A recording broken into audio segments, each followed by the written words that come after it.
ఉంటాడు. అలాగే అంత్యకాలంలో సుఖపడాలంటే యవ్వనంలో బాగుండాలి, ఇది తెలుసుకోవాలి. అలాగే పరమార్థ సుఖం కావాలంటే ఈ జీవితాన్ని సార్థకం చేసుకోవాలి. అందుకు ఈ విచారణ చేయాలి. నేను అవన్నీ ఎక్కడి నుంచి వచ్చాను, ఈ దేహమే నేనా, ఎన్నో దేహాలు ధరిస్తున్నప్పుడు నా స్వరూపం ఏమిటి, ఇది విచారణ చేసి శాస్త్ర ప్రక్రియలో దీని నుంచి ప్రతిక్రియగా నేనేం చేయాలని ఆలోచించాలి. అలా ఆలోచించేవాడు దానికి తగ్గట్టు ప్రవర్తించే సాధకుడే సమర్థుడు, వాడి దక్షుడు. కనుక ఎటు తీసుకెళ్తున్నాడు చూడండి. ప్రశ్నలు వేసుకో, సమాధానం తెలుసుకో, సాధన చేసుకో, 3 విధములు. కనుక ఇవి చేసిన వాడి సమర్థుడు, ఇది చెయ్యని వాడు వ్యర్థుడు. అలాగే 2 మార్గముల గురించి చెప్పాను. ఆఖరి ప్రశ్న.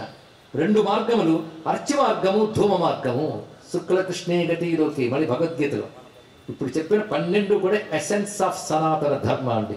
దేవతలు అంటే ఏమిటో ఇక్కడ చెప్పాడు, నీ దేహం అంటే ఏమిటో చెప్పాడు, నువ్వేమిటో చెప్పాడు, నువ్వేం చేయాలో చెప్పాడు, కాలం యొక్క శక్తుల్లో విశేషాలు చెప్పాడు, మన్వంతరంలో యుగములు సద్వినియోగపరుచుకోని చెప్పాడు. కనుక మొత్తం 12 ప్రశ్నల్లో ఇంత జ్ఞానం నిక్షిప్తం చేశారు. కనుక ఇంత మహాపురాణంలో, స్కాంద పురాణంలో ఒక చిన్న భాగం తీసుకుని ఇవాళ మనం ప్రస్తావన తీసుకున్నాం మొత్తం ఈ విజ్ఞానం.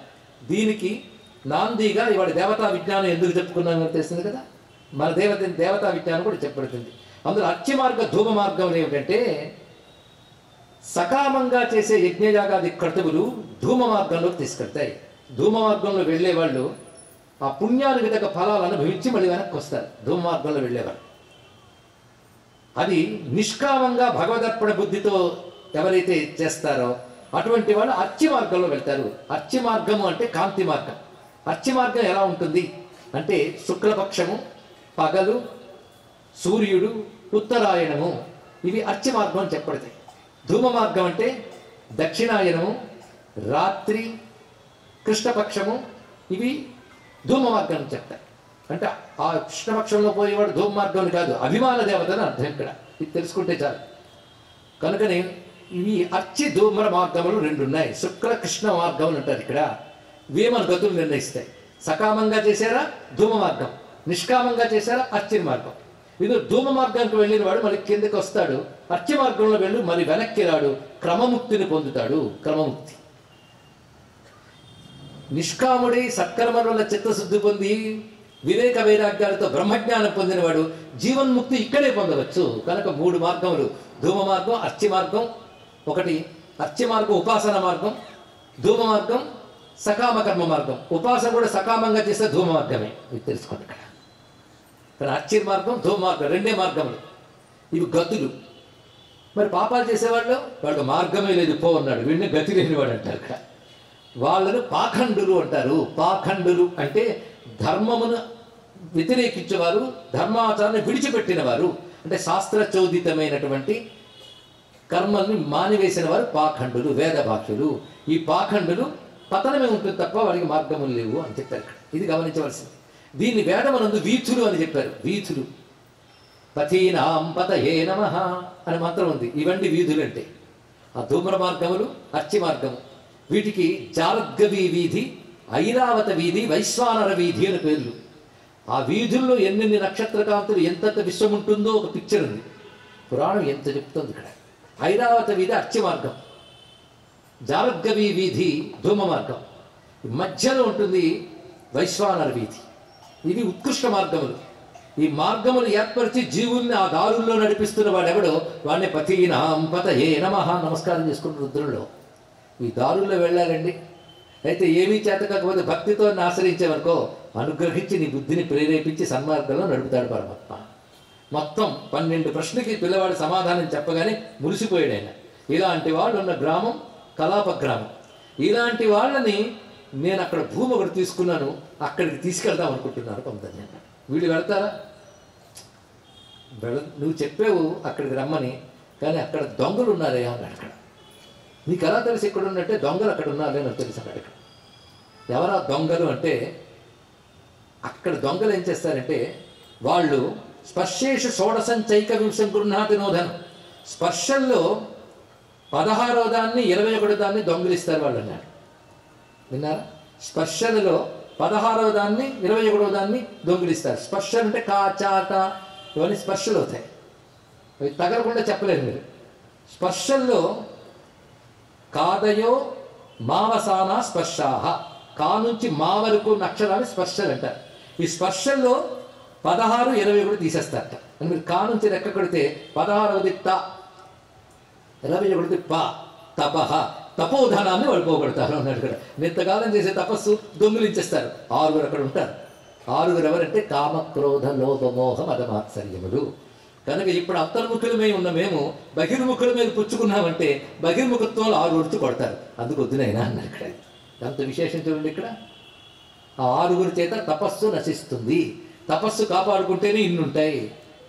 ఈ విషయంలో వీళ్ళు చాలా మురిసిపోయి మీకు ఆ ప్రమాదం రాకుండా భూమిని పవిత్రం చేయడానికి రమ్మంటే కపిల మహర్షి యొక్క అనుగ్రహం చేత కొంతమంది వస్తే వారికి మహీసాగర సంఘం అనే ప్రాంతంలో నారదుల వారి పాదములు వారికి కడిగి వారికి సమర్పిస్తారు. ఆ శక్తి కొంతమంది అక్కడికి వచ్చారు. ఇక్కడ మహీసాగర సంగమం అంటే మహీ అనే నది సముద్రంతో కలిసే చోటు.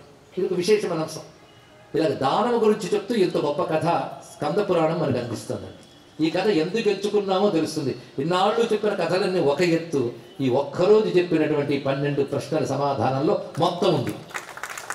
అంటే ఇంత విజ్ఞానాన్ని మన పెద్దవాళ్ళు ఆలోచించి 52 అక్షరాలు పెట్టారు. మొత్తం పెట్టి చక్కగా అందించారు. ఆ 52 అక్షరాల జ్ఞానంతో బుద్ధిని అనేక రూపాల స్త్రీల్లో ఉన్నది నిజానికి ఒకటే బుద్ధిని చేయాలి. అంటే మీరు ఇన్ని పరిగెత్తించి కూడా వ్యవసాయాత్మక బుద్ధిని చేయాలి. దాన్ని ఈ ఇల్లు గురించి తెలుసుకో, క్రమంగా మొసల నుంచి కాపాడుకో, ఇంకోటి మీద ఆధారపడటం కాదు, నీ బలంతో నువ్వు సమర్థుడివి కావాలి. ఆ సమర్థతతో 2 మార్గాలను తెలుసుకో. ఈ మార్గంలో ఉన్నవాడు దారి తప్పిపోడు.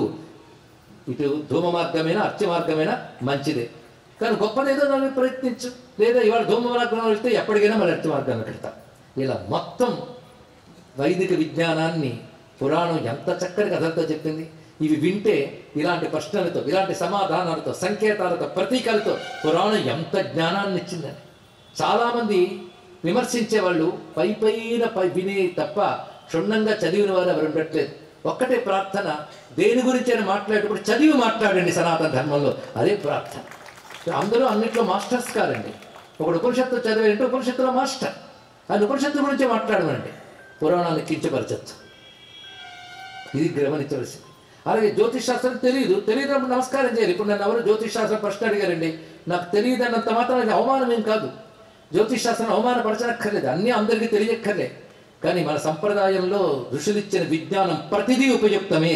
వీటన్నిటిని ఒక దగ్గరికి తీసుకొచ్చి అందించిన గ్రంథ రాసి పురాణం. అందుకే పురాణం ఎంత ప్రయోజనం కలిగించిందో మనకి. విడివిడిగా ఉన్నవి, మర్మములతో ఉన్నవి, రహస్యాలతో ఉన్న భావాలని అద్భుతంగా వ్యాఖ్యానించి ఇవ్వబడింది పురాణ విద్య. వీటిని సమకూర్చిన వ్యాస మహర్షికి నమస్కారం చేస్తూ దీని గురించి 9 రోజులు ప్రవచించుకునే అవకాశం కల్పించిన కృష్ణ పరమాత్మకి నమస్కారం చేసుకుంటూ, ఇక్కడ అనేక మంది సహృదయులు బెజవాడలో నాకు కొన్ని దశాబ్దాలుగా పరిచయమే. ఆ సహృదయులందరూ కోరిక మేరకు ఇప్పుడు ఈ విషయాన్ని ఎంచుకోవడం జరిగింది. మన కోసం మన పురాణ కథలు. ఇప్పుడు విన్నాక పురాణ కథలు మన కోసం అని తెలిస్తే చాలండి. కొన్ని సూచనలతో ఎంత ఉన్నాయో గ్రహించాలని సద్భావం కలిగించితే చాలు. దీనికి కారణమైన వారందరికీ ఈ సందర్భంలో ప్రత్యేకమైన అభినందనలు. ప్రవచనం కావాలి, చెప్పాలని కోరుకున్నటువంటి వారిలో ప్రధానంగా 3 కుటుంబాలు మనకి ఇక్కడ కనబడుతున్నాయి. అందులో శ్రీ పాటిబండ సుందర్రావు గారు, రాము అనే పేరు ప్రసిద్ధి కలిగిన వారి శ్రీమతి గారు యశోద గారు, అలాగే తొండపు హనుమంతరావు గారు, వారి తనయులు రత్న శ్రీనివాస్ గారు, లక్ష్మి గారు, ఇక ఆలమూరు లీలా ఉమామేశ్వరరావు గారు ఇక్కడ నా చేత ఎన్నో ప్రవచనాలు చెప్పించారు. వాళ్ళకి అంత గురుభక్తిని ఆ సంతానం కలిగి ఉన్నది. ఆలమూరు అమర్నాథ్ గారు, వారి శ్రీమతి కళ్యాణి గారు, అలాగే ఆలమూరు శ్రీనివాస్ గారు, రోహిణి గారు, వీళ్ళు దీనికి ప్రధాన బాధ్యత వహించారు. కానీ దీన్ని సహకరిస్తూ ఉన్న వాళ్ళు ఎంతెంతమందో వారందరికీ కూడా ప్రత్యేక కృతజ్ఞతలు. నేను ఇక్కడ రావాలని కోరుకున్న వాళ్ళల్లో భట్టిప్రోలు రామ్మూర్తి గారు ఇత్యాదులు అందరూ ఉన్నారు.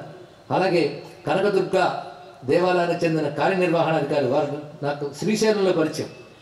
ఇక్కడ మల్లికార్జునుడు, భ్రమరాంబ అయితే ఇక్కడ దుర్గమ్మ, మల్లేశ్వరుడు. అక్కడ పరిచయమే మళ్ళీ ఇక్కడ మొన్న అమ్మవారి దర్శనం చేయించారు. వారు అక్కడ ఎలాగైతే శ్రీశైలంలో జ్యోతి ప్రజ్వలన చేయించి ప్రవచనాలు చెప్పించారో ఇక్కడ కూడా ఇలాగే పాల్గొనడం నాకు చాలా ఆనందం కలిగించింది. ఇలాంటి అందరెందరో పెద్దలు, పైగా మాకు ప్రధానం, వీటన్నిటికీ ప్రధాన ఆధారంగా ఉన్నటువంటి వారు శ్రీయుతులు జంధ్యాల శంకర్ గారు, కామేశ్వర్ గారి దంపతులు. వాళ్ళు నాకు మాతాపితరుడు వంటి వారు. వారిపై అటువంటి గౌరవం నాకు ఉన్నది. వారు కార్యనిర్వాహకులు మాత్రమే కాదు, ఒక కుటుంబంగా వారు ఎక్కడున్నా